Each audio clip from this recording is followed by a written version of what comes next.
Welcome to Colley Ford News, home of your favorite service and repairs. Welcome back, Colley fans. Anthony Byer here at Colley Ford with Lisa Matthews. It's the end of the third quarter where the service team leads their repair team 5-4. We've seen some great strategies in the garage today. An epic display earlier in the first half by Henry, and seeing the master craftsman at work was truly amazing. It really was. Let's get a playback of that amazing moment now.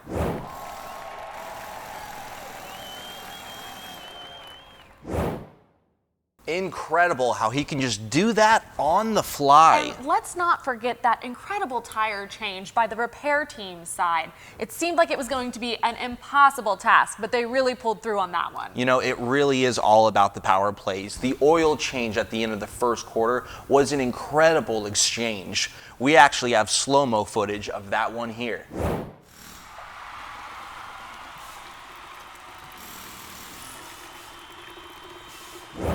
And with that, we bring our program to an end. Thank you all for tuning in. And for any repairs or service, be sure to make it down to Colley Ford, where the score will always be in your favor.